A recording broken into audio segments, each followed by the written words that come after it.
Okay mga master, welcome back. Ayan, bubuksan na natin tong solar generator na ating project at ilalagay na natin dito yung battery na binuo natin na 100 8 ayan, 12 volts. So kailangan natin itong buksan para mailagay natin dito yung battery. So umpisa na natin mga master.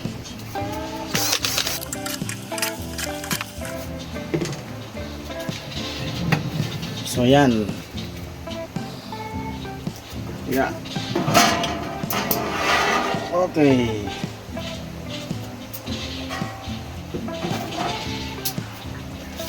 So yung mga master yung kanyang loob.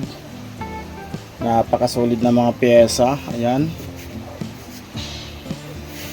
1 kilowatt, 12 volts Shandong inverter. Ayan.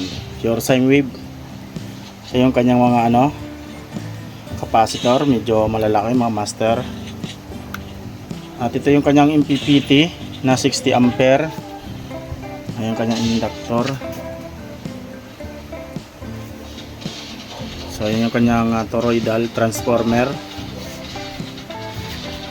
At syempre dito sa baba, dito natin ilalagay yung battery. Ayan.